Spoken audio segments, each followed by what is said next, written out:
This is the first episode after finishing our What is Wellness series. If you missed any of those episodes, we went through the 8 most common areas or dimensions of wellness where we discussed everything that involves wellness, what areas make up wellness. So if you missed any of those episodes, be sure to go back and listen to them so you can be caught up. And even if you did listen to them, they're going to be up there for ever. They're our foundation.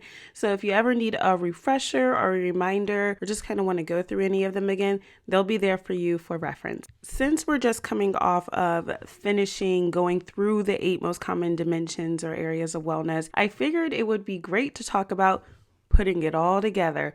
How do we juggle 8 dimensions? I mean, that's a lot of things to have on your plate and have on your mind to be conscious of. It's easy to start to feel overwhelmed when it comes to health and wellness because it's a lot of different things to consider. So getting overwhelmed with health and wellness is a very common thing and a very valid thing. And a lot of people, when they want to start improving their health and wellness, they start off really excited, really committed, and then as they go on, as they hear and learn more, they realize, oh my goodness, there's so many things that I actually need to work on. And then it becomes really overwhelming. We don't know what to do. There's different people saying different places to start. And then a lot of times people just kind of end up throwing their hands up because it's just too much. I think one of the biggest downsides to having access to so much information when it comes to health and wellness, whether it's through your own research or through social media, is that there's a lot of opinions, there's a lot of sources, and there's just a lot of information in general. But sometimes, especially on social media, it's easy to come across someone's video or post and they'll say, oh, the 3 things I did to lose 100 pounds. And sometimes it really is that simple, but it's not easy. But for some reason in our minds, it translates to us that what they did was easy. I can do that too. But seeing everybody's posts and videos and seeing how quickly those videos go, sometimes it can make you feel like changing your behavior and developing healthy habits is a really easy thing to do, especially if you're just getting started. But the truth is, it's not that easy. It doesn't take a little bit of time to change several behaviors and have it really become a habit. It takes time, but that's not oftentimes the message that we receive. Just because we have an influx of message, people don't even have to try to be misguiding you. It's just what we assume and what we see when we see things happen so quickly. It's almost easy to assume that it's not that hard or not that time consuming of a thing to do. And, it is great to hear people's stories. We learn through people's stories. We remember hearing other people's experiences. That's part of what inspires us. But sometimes hearing all the tips and tricks and seeing all the success stories can make you feel like you should do it the way they did it and that you'll be able to do it the way that they did it. And sometimes it just causes people to take on too much too soon or move at a faster pace than what is good for them. And then we find ourselves back in the same position of wanting to be healthier, wanting to make better decisions, but struggling with balancing it all. And that's why we're talking about balance today. So when it comes to balance, there's a lot of different perspectives out there, surprisingly. We wonder if we're giving everything the right attention, if anything is getting too much attention. To others, balance is all about things being perfect and things being done in the right way at the right time. And sometimes balance is just all about that security. We want things to be stable. Without balance, things are not stable. In fact, the Oxford Dictionary defines balance as a condition in which different elements are equal or in the correct proportions. A second definition they give is that balance is about keeping or putting something in a steady position so that it does not fall. So again, you may feel like for things to be balanced, things have to be done perfectly. Everything has to have your attention. Things have to be stable. And if it's not, it's going to fall apart. And if we feel like that, then that, of course, can cause so many different issues. It can even just contribute to stress. And that can send you into a frenzy or a spiral, and just depending on how you handle stress. So balance is a huge issue. Who knew that the word balance could cause so much chaos in our lives? But for a lot of people, it's actually a really big struggle trying to figure out how to do it all. Well, I'm here to tell you, you do not have to address every area of wellness in order to be well.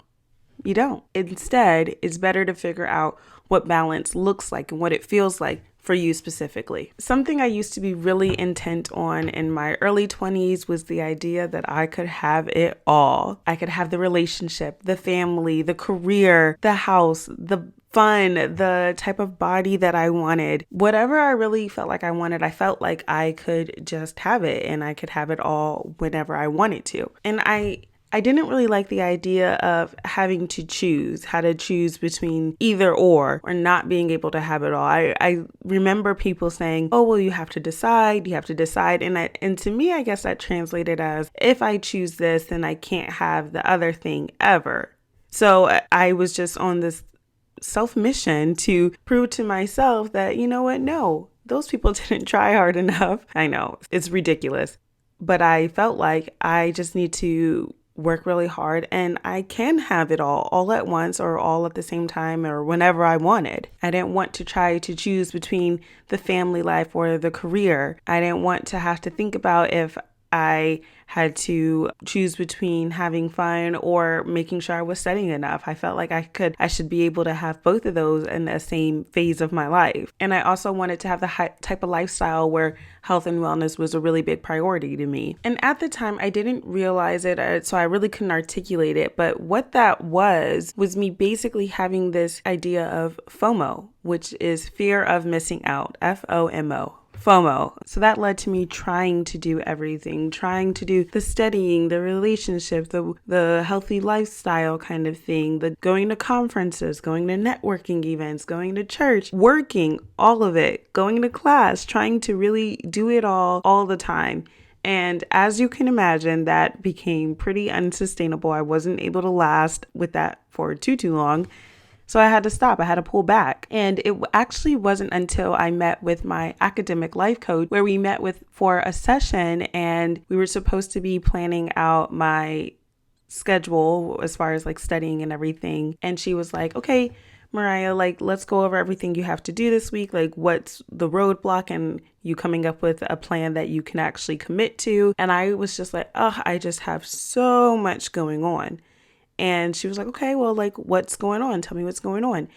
And then I went to list everything and she was like, Mariah, that's only 3 things. And I was in shock because I had scaled back so much to make my life really just be about the bare bones, the things that I absolutely needed to do. But I still felt really overwhelmed. And I think it was because I had this idea of, oh, I know what it's like when you try to do it all. It's overwhelming. So I was living in a state of feeling overwhelmed, still feeling stressed because I tried to do all the right things. I tried to balance it all and it just wasn't working. And I didn't even find relief in scaling it all back. And I think that was because I scaled back so much that I was neglecting areas in my life. I wasn't doing enough at that point. So I was feeling those gaps and there was still overwhelm and not doing enough of anything. And a lot of people struggle with that kind of extremist kind of attitude. We have to either do it all or we're just like, oh, it's too much. And we tend to do very little it's not natural for a lot of people to go to just take small steps forward or take small steps back. It's not natural for us to want to just meet somewhere in the middle because we live in a society where it's about encouraging that hyper independence, encouraging that you can have it all kind of attitude. So we want it all and we want it all as quickly as we can get it. So that's the way that some people show up in their lives. I have definitely done that. I have definitely done that. Overextending myself and trying to make it all happen and be there for everybody just ended up making me feel like I was wearing myself thin. And then on the other end, hyper focusing on just a couple things just really made me feel the gaps in my life. There was some emptiness that I knew that was there, but I couldn't pinpoint what it was or why it was there. Even having gone through both of those extremes, I still carry the idea that I can have it all, and not from a delusional, unrealistic kind of way. I just have learned that I may not be able to have it all at once or do it all at once, and that is okay. Now, that's not to say that all of those things can't happen at the same time, because they can definitely happen at the same time. And The thing is that sometimes it just happens for a short period, or sometimes it'll happen for a long period. You don't really know how it's going to happen. And I think me trying to control that and make it happen when I wanted it to happen was part of the issue there. I think that it's better to just do the best you can. And if things align so that a lot of things are going right for you because of smart decisions and just that's how it goes, then that's great. But most people are not going to have it all their whole life. Like, let's just be real. It's just not how it goes. And that's okay. I think sometimes I thought that was such a problem. That was going to be such an issue if I couldn't have it all at once. But that's not an issue. That's not a bad thing. And I think sometimes I got so attached to an idea that it made me not be able to appreciate what was actually supposed to be the priority or what was going well in life for me at the time. And it's fine to want other things to go well too, but it's not good to try to force things to happen, is what I have personally learned, for me at least. Some of you may know I became a mom this past year. And for some reason, I thought that me just taking a few months off to focus on mom life and my baby, that I would be able to go back into the workforce full swing after just a few months. And that has not been my case by any means. I mean, we're 9 months in this now, and I'm still not working the way that I thought I would be working. But you know what? I have a totally different perspective on that than I did before. I am actually really grateful for my working situation, my day job. I'm really happy about that. And I'm grateful for how everything is looking right now. And that doesn't mean that I'm not still doing my thing career-wise and making the plans and doing everything. It's just, if you would have asked me even a year ago when I was still pregnant, what I think I'd be doing career-wise now, it would have been a different answer. And that's just sometimes how it goes. That's so much more relaxed version of myself. This version of myself is so okay with that. It's okay with it not looking how I thought things were going to look. And I can appreciate the value in that. There was a quote that I hear all the time on one of my favorite podcasts by Patrice Washington on the Redefining Wealth podcast. She quotes one of her friends, I believe. But the quote is that you can be attached to the vision, but not to the process. So you can have this idea for your life. You can have these goals for your life and be set on reaching those. And that's good. That's great. I mean, go for it. But don't hold that same kind of attachment to the process, because typically there's so much along the way that you don't even see coming. There's so many things you can't control about it. It's not to say that you won't get to that goal, but it's more than likely not going to look the way that you envision or want it to look. And that's okay. But sometimes we feel like it's not okay because we think because things take a detour or they happen slower or quicker that it's a problem. And sometimes it really does feel like an issue or a problem, and it feels like we're not going to get there. But if you're committed to getting there, then you can not place so much attachment on the process of it all. You can begin to accept that, hey, this is what it is right now. This doesn't mean that I am not going to get to my goal of X, Y, and Z. It just not looking the way that I thought it would. And I just love that quote because it has really helped me be able to take a step back and breathe and just say, hey, this is part of the process, especially when I know I'm still doing the work. I'm still being committed to my goal or the vision. So there's no reason why I shouldn't get to the goal. It's just that I couldn't expect it to happen the way that it's happening. That's all that means. I've also learned that balance really isn't doing everything with the same level of priority. It's more about doing everything with the appropriate level of priority. And that's going to be specific to you and your life. So to kind of give a visual example of this, picture you have a scale. You have a traditional type of scale where it almost looks like a seesaw, but at the bottom, there's a plate on each side. So you have one side with one plate, the other side with another plate. So you have your scale. On one of those plates, you have 100-pound brick. And the scale, of course, is leaning to that side because that's heavy and the other scale doesn't have anything on it. Now, picture on the other side where it's empty, there being a bunch of other smaller bricks, but they equal 100 pounds together. What happens to that balance?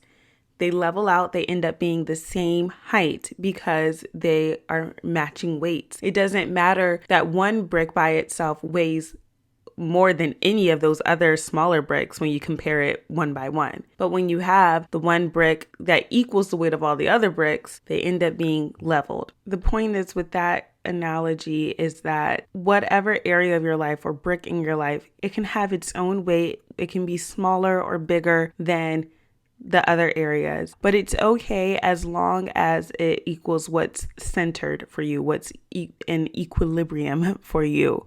As long as it ends up being the appropriate amount of weight compared to everything else, it's going to be in balance. Some bricks may weigh half a pound, other bricks may weigh 28, and then you may have something else that equals, 35, 55, 67 pounds, whatever it is. But as long as they end up equaling 100, it's going to be in balance. And the other thing is, if you add too much weight to a brick or an area that isn't supposed to weigh that much at that point in your life, it's going to throw things off. You're going to start feeling that overwhelm because things are off balance. It's not centered. It's not leveled. And if there's not enough weight added to area, then that's also going to cause there to be an imbalance. That's what I've kind of learned about balancing it all. Each area of my life has to have the right amount of pressure or right amount of weight in order for it to all work together. And you may identify with trying to make too many things a priority at once. And then you start feeling overwhelmed and overcome with all this list of things to do and too many responsibilities. Perhaps you're on the other end of the spectrum where you've given yourself the bare bones, minimum, least amount of things that you could be doing, but still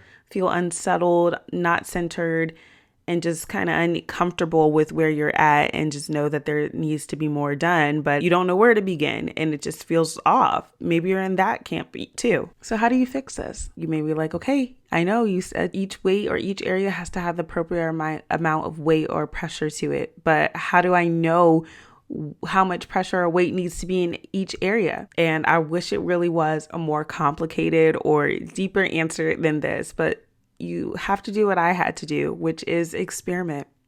You have to experiment and explore and see what does and does not work for you. And with exploring what works for you, you have to be open and receptive to the feedback that your body and that your mind is giving you. And then you have to learn from that. And then you have to make the adjustments. If you feel like you're really working on your career right now, but there's this gap in your social life and you really want to be more socially involved, that's feedback. That is the feedback. If you find that your social life is amazing, but your home life is a mess and you're really uncomfortable with how your home is and your list of chores that you always have to do, that's feedback. The more you pay attention to the feedback that your body and your mind is giving you and just that noticing that, the better you will get at being able to take that and internalize it and adjust. There's a quote that I actually like. It's from one of the books that I've been reading for my health and wellness classes.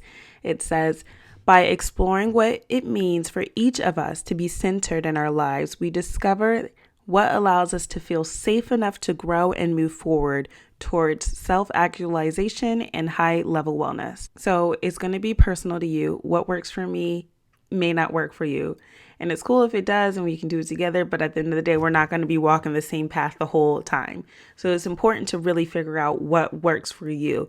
It's great to hear people's stories. It's great to see examples. It sometimes clues us into things that we may want to try that we haven't even considered before. But it's important to not try to make someone else's story your story. It really is about maybe being inspired by it and trying it, but adjusting it to what works for you. And the other thing that I've noticed is that the feedback is not always this huge, loud, or big lesson. For example, pre-baby, I used to have a designated day or two of the week where I would be able to do all of the big chores. I, could mop, I could vacuum, sweep, dust, deep clean in a day. I try that now and it does not work at all. So that's feedback. I would get frustrated whenever I would try it because I was never finishing my list of chores. I was just had to keep starting and stopping, and then it took up my whole day and it still wasn't done, and it was just a mess. And I tried that a couple of different times and I still kept running into those same feelings, those same issues, even though I tried to maybe adjust that. And that still wasn't working. So that was feedback for me. It wasn't this big, loud thing. It was just me noticing, oh, what I'm doing is frustrating and it's not helping me reach the goal. So this isn't working. Now I'm really trying to learn how to embrace this because it wasn't what I was doing before, but I'm really trying to learn that doing a little bit every day is what's better for me in my life right now. Like yesterday, I vacuumed. That's all I got to do. Today, I may clean the bathrooms, so that was just the feedback. And I'm trying to work on that and accept that and see how that goes if I do it week by week. So it's not always going to be this huge blaring lesson that says, listen to me, this is what you need to do, this is your next step.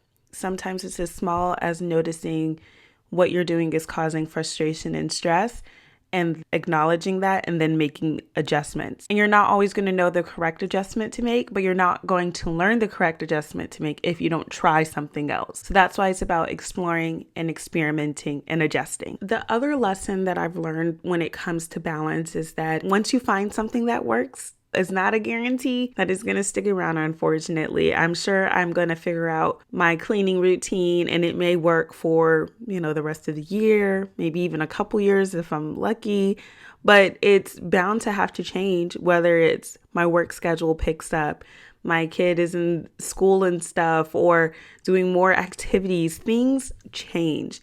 And so I have to be okay with that. We are naturally, as humans, resistant to change. It makes us uncomfortable and we resist it. But it's helped me to learn to accept that things are going to change, but also learning to be confident in myself that I can handle change. I can learn and adapt, even if it makes me uncomfortable. And it makes me uncomfortable almost every single time something happens. I think that's just the human in me.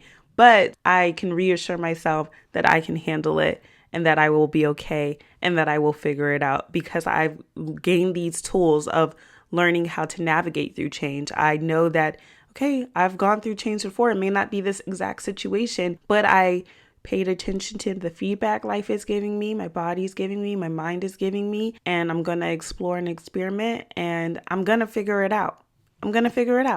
And that might be what you have to tell yourself. You're going to figure it out. You can make it through this change and it's going to be okay. And back to my bricks and weights kind of example, you could apply that with the 8 dimensions of wellness. Sometimes what the weights in with each of those dimensions, they may work right now, but a year from now, different areas have to hold more weight and other areas less weight. So they're going to shift and that's to be expected. What I like to remember is that change has no rules. Okay. There are no rules when it comes to change. And then learning to expect change and accept that it happens has really helped me learn how to embrace it because it's coming whether you're ready or not. So try to work on learning how to be more comfortable and exploring so that you can figure out what actually works for you and what balance looks like for you. And it might not be this big old, I figured it all out. But